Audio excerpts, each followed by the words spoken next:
And we are back for another episode of the Productivity Show. My name is Tan Pham, founder and CEO of Asian Efficiency, where we help people become more productive at work and in life. And today I have my co-host, Brooks Duncan. How are you today? I'm great. How's everything going with you? I'm doing pretty good. For those who don't know who you are, Brooks, what is your role at Asian Efficiency? What do you do? I'm aware of very many hats. I guess you could sum it up by saying the operations director, but if there's something going on, I probably have my hands in it in some way. But most relevant today is one of the co-hosts of the Productivity Show. Yeah, well, internally we call you the Entreport savior or the CRM expert because you're like a ninja when it comes to that. But that's a topic for another day. Today we're going to be talking about goal setting, specifically as we're going through the midway year point now. We kind of want to check in with you and see, are you still on track to hit your goals? Or if you lost your goals, what can you do about this? And we're going to walk you through a really simple framework that we use internally at Asian Efficiency and that we use ourselves here. So you're going to find this hopefully really helpful and to help you reevaluate where you are with your goals. Now, if you've been following us for a while, you know that we always like to start off with our top 3 favorite productivity resources as of lately. And I'm going to share some of my favorite here with you here today. So the first one is a tool that I use almost every other day, I want to say, and it's called a So-Write. So it's spelled PSORITE, So-Write. So So-Write is this plastic mold that allows you to kind of like self-massage yourself. It's a way to kind of like release tension in your body, in your muscles. A lot of like UFC fighters use this particular tool, and it's mostly targeted towards your psoas muscles, which is the muscle kind of like between your abs and your back. And it releases a lot of tension in that particular area, which is very difficult to get. So if you have a lot of tension around your lower back, around your glutes, around your abs, this is a great tool to have. It's a really simple plastic mold. It's kind of expensive, but worthwhile having, especially if you work out a lot. My second recommendation for today is a supplement. Again, we are not medical experts by any means, so take this with a grain of salt and consult your own doctor before taking this. But it's a glutathione supplement. So if you like drinking wine or any alcoholic beverage, but you don't want to have any hangovers, this is the supplement for you. It's a supplement that you can get anywhere. You can buy it on Amazon. You don't need a prescription for something like this. It's readily available. If you've ever done an IV drip for quote unquote hangovers, this is the thing that they always put in the IV drip, which is glutathione. And it's a natural antioxidant that helps you detox and cleanse the liver. And so the trick here is that if you take one capsule of glutathione, which is usually about 250 milligrams, for every beverage that you have, you will not have any hangovers the next day. And I've personally tested this. So if you like drinking wine and beers and alcohol beverages at night, but not feel like you want to have poor sleep or have any hangover effect the next day, this is the thing you want to have. And the third one is a book called Attached, The New Science of Adult Attachment. It's a book on dating and relationships. It's a very profound book, and I recommend it for everyone to read, even if you are married, happily married, you've been in a relationship for a long time. It's a really interesting way to look at your relationships and how you can show up for your partner in a very new and enlightening way. So whether you're single, dating, or married, read this if you want to have better and happier relationships. And we will have links to all of this in the show notes. So Brooks, we're going to be talking about goal setting here today. Who is this episode really targeted for? Well, like you said, we're at the halfway point of the year. So it's very possible that many people listen to this, and there's no judgment if this is the case, but it's very possible that many people listening to this, even though it's a half-year point, haven't made goals for this year. We want to definitely reassure you that it is not too late to do that. So if that is your situation, this will help you make and get ahead of making good goals for the rest of the year. However, if you're somebody who has made goals, but you're just always struggling with accomplishing those goals, like you make them, you start out at the start of the year and you're like, yes, this year it's going to happen. But by mid-year or even before, those goals have kind of gone off the wayside. We're going to talk about some strategies that will help you with that. And even if you're somebody who does tend to meet your goals, there's always ways that we can improve and do better. If we're consistently nailing our goal, that's probably a sign that maybe we should up it a little bit. And we're going to be talking about that in this episode as well. Yeah, we've talked a little bit about goal setting before on the podcast if you've been following us for a while. So we have a ton of episodes on that. So we will link to some of those in the show notes as well. So you can kind of go back and see kind of our framework. But we're going to be talking specifically about Q2 goals and kind of like our midway check-in with ourselves and say, hey, this is the goal I set for myself at the beginning of the year. And I kind of want to show you what we've done up to this point. So you can kind of learn from our process and see what you can copy and steal from the way we do things and apply that to your own life. So Brooks, let's just dive right into this. What was your goal for this year, and where are you with that? Yeah, so this has been a funny experiment this year, I guess I'd say. Like you said, we talked about at the start of the year in TPS 281 when we were talking about setting goals for the year. We both laid out goals that we were going to have. It was a little interesting sharing goals on the podcast like that, but we decided to try it and do it publicly. And then, if you haven't listened to it already, TPS 294, we revisited them at Q1, and it was kind of funny because we didn't plan ahead of time. We didn't share what our goals were. We didn't share our progress. So we kind of found out on the podcast where we are with that. So that was kind of fun. So for myself, my goal that I outlined at the start of the year was to create and maintain a journaling habit for 2020. This is something that I decided was causing me a lot of problems not having that. Because I had been inconsistent in the past. So that was my big goal for 2020 to do that. And as of our Q1 check-in, that was going pretty well. And now at our mid-year check-in, still going very strong. In fact, which we'll talk about as a result of our Q1 check-in, I even upped the goal a little bit because I was doing so well on it, and yeah, still going strong. How about you? I know your goal at the beginning of the year was not your goal at the Q1 check-in. So why don't you share your path there? Yeah, so a quick recap for those who haven't followed us for a while. So at the beginning of the year, I said, okay, I want to become a competent salsa dancer and be able to walk into any salsa club anywhere in the world and then dance the night away. And then midway through, I realized, actually, you know what? This is not the right goal for me at this particular time. So I changed it to focus on having more relaxation in my life. I took a blood test and I found out that there were certain things I can do to optimize my life. Everything was in general pretty good. I was pretty healthy already, but there were certain things I could take it to like the 99th percentile if I wanted to. So I started to focus on that.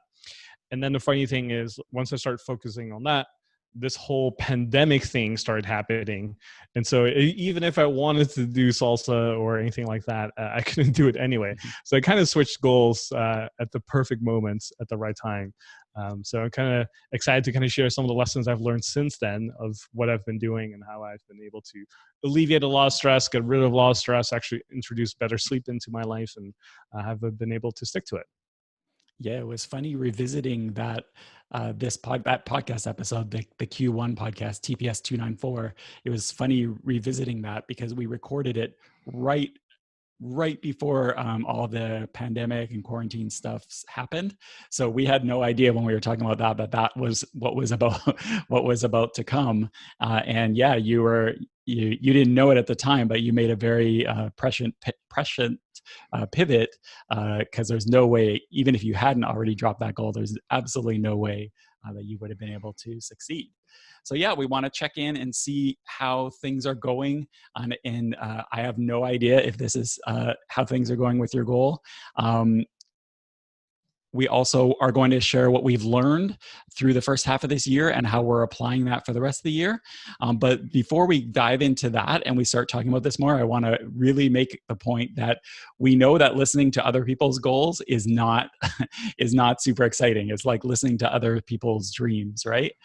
So what we want and the way we're going to talk about this is not so much focusing on our individual goals. That's not the big takeaway to learn how Brooks has been doing journaling and how Tan has been maxing and relaxing in 2020. Really, what we want you to take from this episode is how you can apply some of the strategies that we've used on our goals to your own goals so you can move forward. So, Tan, I have a question for you. It's the halfway through the year, like we've said. What if somebody isn't sure if that goal is right for them? Like, is it okay to drop a goal mid-year or totally change to new goals? Like, if you change your goal mid-year, doesn't that make you a quitter or somebody who can't execute or somebody who can't #crush it? Like, doesn't that mean you're giving up if you change your goals? Well, does that mean that I'm a quitter if I change my goal? That is what I was trying to imply nicely. Yeah, Tan, are you a quitter? Well, thank you for giving me a new nickname. I don't think so. I think it's completely normal to change your goals because circumstances change all the time, right? If you get fired for whatever reason, that's going to put a new perspective on your resources available, your time availability, what you need to accomplish, what's urgent for you, right? And once this pandemic happened, I'm sure a lot of things changed for you as well, right? So if you had to change your goals because of that, completely normal, right? So circumstances change all the time, whether it's us getting fired, being let go, something like a pandemic, maybe every 20, 30 years or so, or something else. Maybe you just got divorced or there's a health concern in your family and now you have to take care of an elderly person. Things change all the time, right? So one of the best things we can do is have a check-in with ourselves and say, hey, is it still possible to accomplish this goal, or is this still the most important thing? And if it's not due to external circumstances or even internal circumstances, it's okay to change, right? And I think the way I look at it is to say the best way we can empower ourselves is to say, hey, am I making the right decision for this particular moment? And when we think about that, we have to take into consideration everything that's around us, right? Including the external circumstances and everything. And if everything is normal, then maybe we can continue on our path and the goal that we set out for ourselves. But if things have drastically shifted, maybe that requires us to change focus a little bit, right? And so, especially for a lot of you who are listening, I'm sure the pandemic changed a lot of things for you where you had to change priorities. So changing your goals, didn't make you a better person or a worse person. It just you just made a different decision. So I don't think there's any guilt associated with changing your goals midway or even every 90 days. Yeah, and one thing I want to point out is that if you are on the fence about your goals, like you made a goal at the beginning of the year, you're not really sure if you should change it or not, or you're not really sure if you should double down on your goal for the rest of the year. We actually recorded a podcast very recently, TPS304, so just a month ago. It's called "How Do You Know When a Goal Is Worth Pursuing?" So definitely recommend, if you're not totally sure if those goals you made you want to keep, check out that podcast episode and we take you through a framework for figuring that out. How about when you're midway through the year, you're in June, July, even maybe August, and especially in a time of uncertainty like we have right now still, do you think it's even worth making goals for the rest of the year, or even if people are listening to this later, like even Q3 or something like that, do you think it's worth making goals for the remainder of this year, or do you think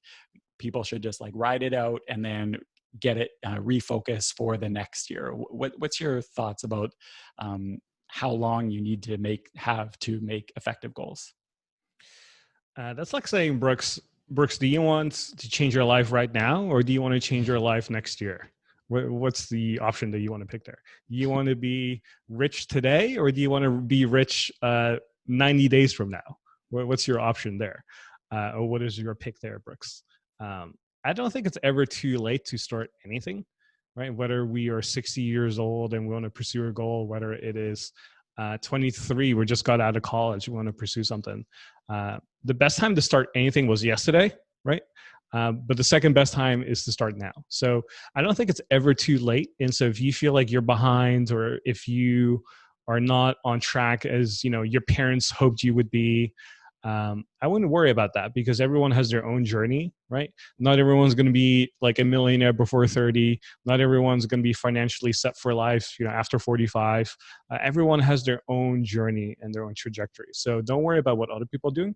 Focus on what you are doing. And if you have to start today learning how to tap dance or how to learn salsa or learn how to cook or be a good partner in a relationship, it's never too late to start that, right? So whether you started last quarter, today, starting tomorrow, it's never too late to start. But I just wouldn't wait until say, hey, I'm going to do this next quarter or next year, because chances are it's probably not going to happen. Yeah, we have a course in the dojo, which is our online productivity community, called How to Be Purposely Productive and Make Progress Towards Your Goals. So if you are looking to start out on making goals for the rest of the year, which I totally agree, it's definitely never too late to that, recommend checking out that course, and it will help you implement a lot of the things that we're going to be talking about today. All right, so let's talk about our goals, our framework, and how we made sure, and the tweaks we kind of made along the way. So just want to do another check-in. So the goal you identified in the TPS294 Q1 about relaxing, that is still your goal for 2020? Yeah, same goal. Just trying to have as minimal stress as possible in my life and as much enjoyment as possible. So less work, more enjoyment. All right, and same for me. So my journaling, creating a journaling habit is still my goal for this year.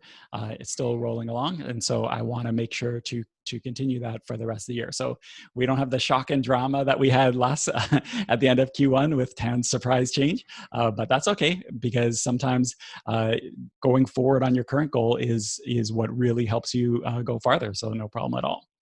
So let's talk about what we've done in 2020 and what people listening can do to prepare for our goal and set ourselves up for success. So that's, I think, the first thing we can talk about. For me, what I did is I made my goal. The first thing I did was to make the goal specific, because initially it was what I mentioned earlier, which is be more consistent with journaling, which sounds good, but what does that mean? So what I did is I adjusted that to be a number that can be that we can track and organize. So for myself, what I did is I decided that by the time I get to the end of 2020, I wanted to have 240 journal entries. So which is about 5 times a week journaling. That was my goal. But at the end of Q1, I realized that was I was doing too well on it. So I decided to do was bump it up to 6 times a week. So that's about 288 journal entries by the way that I calculated it. So that's what I did. I made it measurable and very specific so that I have something to work towards. How about you? What did you do to prepare for your goal? One of the keys I have found for successful goal setting and successful goal getting, right? So not just setting goals, but actually accomplishing them as well, is to make it as measurable as possible. So kind of like how you mentioned, Brooks, how you went from 240 to bumping up that number even more. I have found that the more things I can measure and clarity I have around my progress, the more likely it is that I will actually accomplish my goal, right? So for me, relaxation or working less comes down to, okay, am I actually working less? Am I tracking that in terms of like hours worked or other activities that I'm doing? And so I said to myself, okay, here's the thing that I'm going to track. One is I'm using an app called Dailyo. So Dailyo is a mood tracking app. You can download it on the App Store. And so I've been using it every day to kind of like check in with myself at 8 o'clock at night to fill in my mood. What was my mood for that particular day, right? And I start using it just to kind of get a trend of what's going on and kind of seeing how I can correlate certain activities or how many hours I've worked to general mood. Another thing I'm starting to keep track of is how often do I do any sort of relaxing activity. So relaxing activity could be something like taking a nap, going to the sauna, doing hot and cold tubs. So there's this place in Austin called Generate Athlete Lab, which I've taken you to, Brooks. It's that place where you were laying down, you had those boots on, those Normatec boots, and you had your muscles compressed and relaxed on your legs. And afterwards you went, Tan, this is amazing. My feet feel amazing. Remember that? The first thing I did when I came home was to look up how much those things cost, and it's like, nope, I think I don't think I'll be buying that. So it's great that you have a facility nearby where you can do it, because it definitely it was amazing. I never felt anything like it. So think of it as like a self massager, but you have these like compression socks on that do it for you. That's the best way I can describe it. So that's something I started tracking as well. Like, how often do I go? Like, am I going consistently? Right. So another way of thinking about this, like, we're sprinting all the time, right? As athletes, we're sprinting all the time, but then we also need to uh, recover from that, right? So we're pushing our bodies, we're pushing our brains, we're pushing our mental capacity, but then what are we doing actively to recover from that as well? And that was something I wasn't focused on as much. So now I'm actively focusing on that by tracking my mood, taking naps, going to the sauna, doing the cold tubs, right? Journaling is something I've been doing every day already. So I'm still kind of like keeping track of that a little bit, but I'm also keeping more, bringing more awareness to my evening ritual, because I know how important sleep is for recovery. So I'm tracking consistently. Am I doing my evening ritual consistently? And even though I've been doing my evening ritual for, I don't know, probably like 11 years now, I've noticed when I was being very honest with myself, I maybe did it like 3 or 4 times out of the week. And so I said to myself, oh, what if I bumped it up to 5 or 6 times a week? What would that do for me? Right. So that was one of the hypotheses that I had. And I also have a fitness tracker called the Aura Ring. You've probably heard me talk about that. It's kind of like a Apple Watch, but in the shape of a form of a ring. So it tracks your sleep, it tracks your HRV, which is heart rate variability, and all these other cool things to kind of like help you gauge how well you recover, right? So if you have a Whoop band or something, or like a Fitbit, it's kind of like that, but in the shape of an Oura ring. So I've been really focused on just tracking these different things and kind of trying to figure out, like, where is this going? Like, how is this generating results? And so happy to share a little bit about that more later. But the big key takeaway here is that I have found, and as you mentioned, the more you can measure your progress, you know, for any goal that you set for yourself, the more likely it is that you'll actually accomplish it.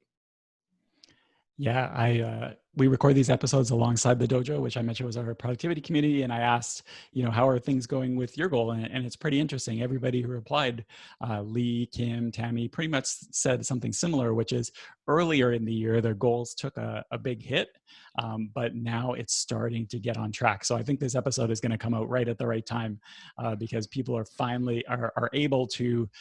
We're all kind of getting over, or many of us are getting over the kind of the shock that happened with the quarantine and everything in early, and now we're getting back to really focusing on our goals. So yeah, the key we want you to take away from this is, when you are making your goal, or when you're looking back and reviewing your goal, like, ask yourself, did you do everything you could to set yourself up for success? Because it's one thing to just make a goal and decide we're going to do it, but have you actually thought through some things that will make it more likely for you to succeed? Like, let's say your goal is to, I don't know, I'm just making this up, but learn how to paddleboard, stand up paddleboard. Well, have you made sure your weekends are cleared so that you don't have things that are going to totally disrupt the schedule? Because if you hadn't done that, then everything else is going to be more difficult. So think to yourself, what have you done to set yourself up for success, and look to apply that for your goals going forward. So that's the first thing. The second thing, speaking of making it more likely that that we can succeed in our goals, is one of the things that I like to ask myself, and we've found that can be really helpful, is to think to yourself, what have you done to make it easier and more likely that you're going to achieve it? So I just mentioned one example, which was freeing up your weekends if you're interested in learning how to do something that would more likely be successful on the weekends. But what are some things, once you've been going with your goal for a while, are there some things you can do to make it easier to accomplish going forward? So for me, with my journaling progress, one thing I did is I made sure that I was using journaling prompts. And we talked about this recently in TPS 301, which is our 301, which is our journaling episode that we did recently. And I found it hard to stick with my journaling habit when I just had that blank page and I was trying to think of things to talk about. So in order to make it more easy and more likely that I would succeed, I started using prompts. Another thing I did is, because I was upping the number of days a week that I wanted to make sure that I was journaling. Another thing I did is I had a keyboard cover for my iPad, but I didn't usually have it on when I'm at home. I use it more when I'm traveling and that sort of thing. So what I started to do is leave it on my iPad on weekends.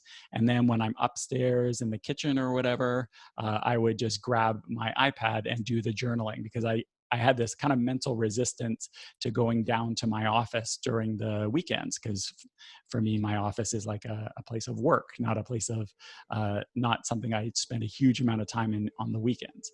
So by having my iPad there ready to go, it was much more likely that I would be consistent with it on the weekends. Weekdays, no problem, but on the weekends, it really helped with that. How about you, Tan? Is there anything, once you had started doing your setting things up for success for getting into that more relaxed state, is there things that you did to make it more easy for the rest of the year to accomplish that? Yeah. First and foremost, I start tracking it, right? So I put it in a Google Sheet, and then I initially did it myself. So I kind of looked at, okay, how often did I go to the sauna? How much time did I spend doing this and that? And I kind of created a Google Sheet for myself to put this in place, and kind of learn how to like count stuff, and how to actually measure stuff, and then also how to visually represent it in a graph, and all the little details that come with that. But then once I did it for a few weeks, I said, okay, you know what? This process seems to be working. I'm going to teach my executive assistant on how to do this. And so I walked her through the process of like, hey, if you see this on my calendar, that means I went to the sauna. So you should update this particular cell this way. And so now I'm just going about my life. And the only thing I have to fill in is the Aura Ring stats, because she doesn't have access to that. It's only me who has access to that. So that's the only thing I fill in. And then everything else is kind of taken care of by her. So she makes my life easier in that sense. But I did it first, right? I kind of figured out a process first, trying to create a vision of what I was wanting to have, and made that come true. And then once that process was in place, then I kind of like started delegating that. So that's something you want to consider as well. Maybe it's like measuring, stuff that you do, and then have someone else help you out with that. That's something you could delegate and offload, or outsource. But think of ways where you can have other people help you out with your goals as well, right? It doesn't have to be all you who does things. So that's something that made my life a little easier. The other thing is kind of like how we like to color code our calendars. I like to color code stuff as well in my Google Sheet. So in the beginning, it was just like a raw sheet, bunch of white cells and all sorts of numbers. And then once I kind of figure out like, okay, if I went to the sauna twice a week, that's considered a green. So let's color that green. So that means that's good, right? And if it's below that, then we should color it red. And so over time, as you're kind of like tracking stuff, you can just see by the colors how you're doing, right? Is it mostly green? Is it mostly red? If it's mostly red, that's not good, right? So you're behind on a lot of different things. But if it's mostly green, then you're like, oh, okay, I'm punching above my weight. I'm doing a good job, staying on track. If it's kind of like a mixture of like red and green, then you're like, I could probably do a little bit better, right? So that's something I found to be helpful as well. It's interesting, total side tangent, but it's interesting how with things like spreadsheets, a little bit of visual design can go a long way, both with being able to work with the spreadsheet and also interpreting things on the spreadsheet. So this is something I've actually tried to improve. Maybe we should do a podcast episode on something like this someday. But this is something I've been trying to improve when I do spreadsheets, is to see how visually I can make it easier to enter and interpret. So good call. The key, though, is once you've been working towards your goal for a while, so whether you're getting to a quarter, mid-year, maybe you do quarterly goals, maybe you're looking at it partway through the quarter, whatever your time period is, once you've been working at it for a while, what you want to do is take a step back and think, what can I do to make accomplishing this goal easier? Like, are there steps I can remove? Is there a tool I can install that will make it easier? Is there somebody I can talk to? Like you mentioned getting your executive assistant involved. Like, for example, maybe you are doing something where you have to manually enter information, and that's great. That was a fast and easy way to get started, but maybe you can apply some automation now to eliminate those steps. So that's the sort of thing you want to look at. What can I do now to make it easier? Because getting started is great. It's actually the most important thing, getting started, but now you want to make your life easier as you go forward. All right, the third thing we want to talk about is how you know if you're on track for your goal. So you talked about this already. So this is something that's been a big part for you, which is that tracking piece. That has been really key for you. You mentioned to get going. For myself, it's kind of similar because I made my goal more a numeric, that I was going to complete a certain amount of journal entries every month. So what I did is I created a Google Sheet, and at the end of May, I had completed 144 for the year. So I'm 50% towards my new goal, which is great, which is about I'm a bit ahead of schedule actually, and that's something that I never would have realized if I wasn't tracking, that I was I had actually estimated too low. I was just doing my goal was 5 days a week, but I found that I could do a lot more. So now I'm 24 ahead of schedule. Not that I'm going to stop, but it's good to know that because when you track it, then you can apply improvements, and it just becomes a self-reinforcing thing. Like the other day, I just hit 100 straight days of meditating. My Calm app tells me, so that's great. When I see that number, it just makes me want to continue and go forward. So tracking is really, really helpful for that. I found that when it comes to tracking, if you track too many different things, it can always be really confusing as well, right? So I mentioned earlier how I track like how often I go to the sauna, right? And like I'm tracking my HRV, I'm tracking my sleep, I'm tracking my daily mood. How often did I do the cold tubs? Did I journal? Did I follow my evening ritual? And that can be really overwhelming too. So I want to encourage everyone not to track too many different things. Um, the fewer things you track, the better, right? So I would always say, hey, when it comes to like, for example, fitness, if you track your weight and your body fat, that's like two key measurements that you can kind of guesstimate in a way that you're on track or not, right? And if you want to add in a third metric, you could say if you want to measure your waist size on a regular basis, you can kind of track generally if you're on track or not. Because generally the idea there is that if your waist size is going down, even if your weight is staying the same, that you are generally losing body fat.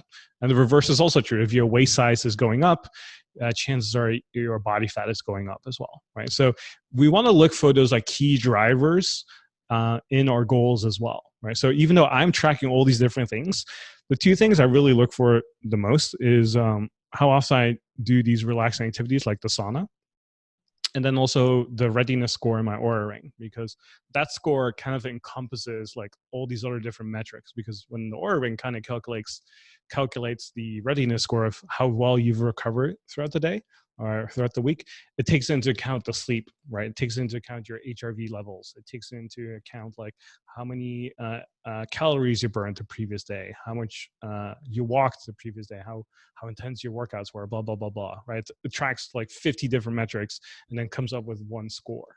And so that kind of allows me to say that's kind of like the weight measurement on a scale. If I step on a scale, that's the thing I look out for, right? But then also on top of that, I track how often I go to the sauna, because that's something I can control. It's like a leading indicator in that sense of like, hey, am I actively following through on being more relaxing and taking more time for myself for recovery, right? So you don't want to track too many different things. So when in doubt, track fewer items. At most, like one or two is what I would recommend. Maybe a third if you're a little bit more advanced. But there's only like very few things you have to track. Yeah, the key is you just want a way to know whatever that is, that you're making progress on your goals.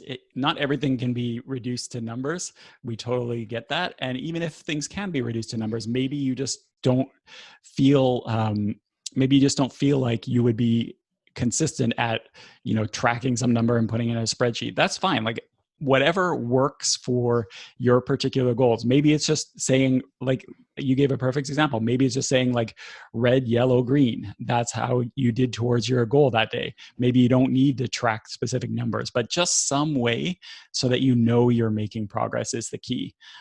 Even if something's not numbers based, you can still have some way of knowing.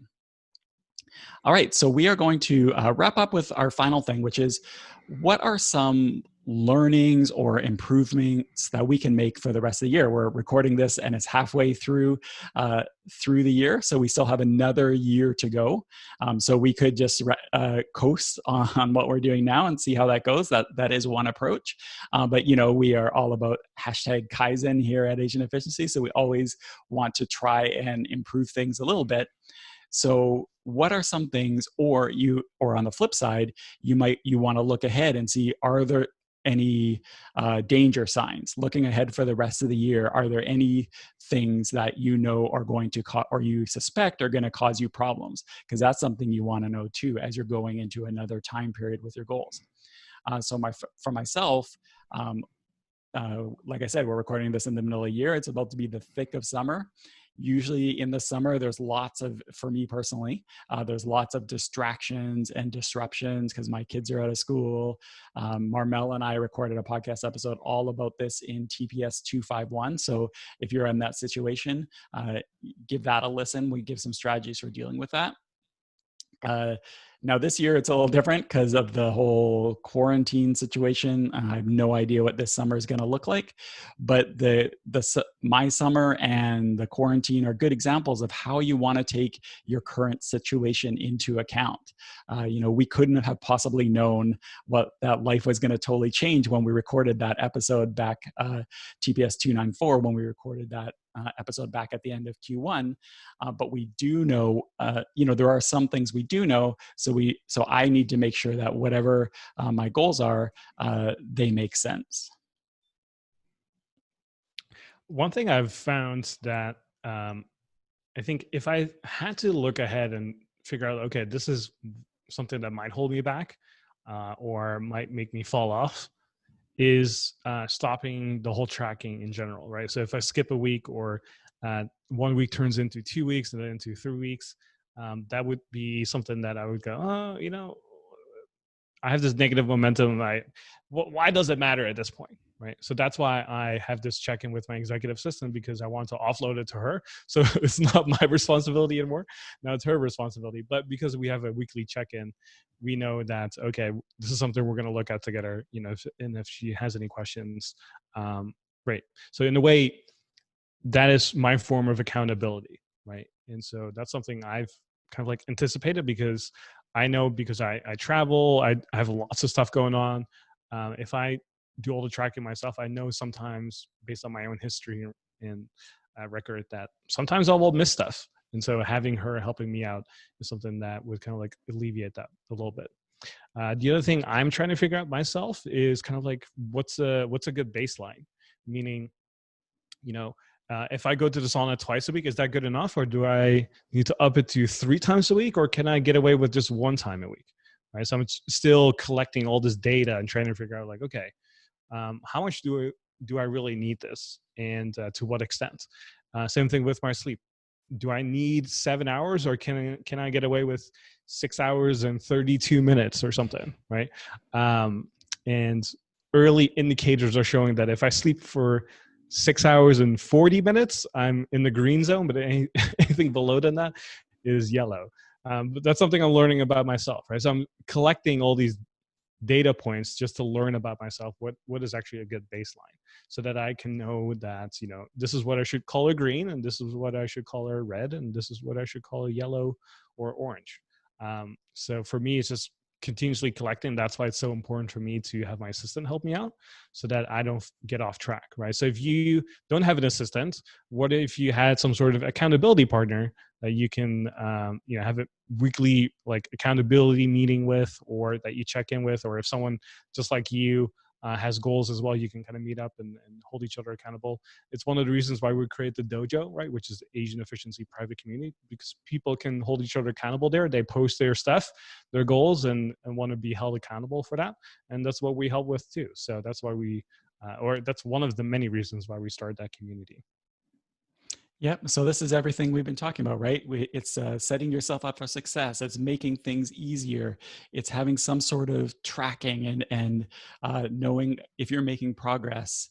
Uh, it's putting all this into practice for this goal and to improve and make a note of this stuff for your future goals. It's great to nail down the rest of the year, at least try to.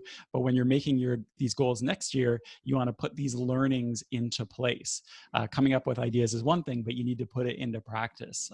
Chandler in the dojo gives a good example of some of this stuff where he said he started, what his goal was to start an online music class, and then he found that the time commitment as he went through the year was, this first half of the year was just it was just too much with work, family and friends, and relaxing and all that sort of stuff.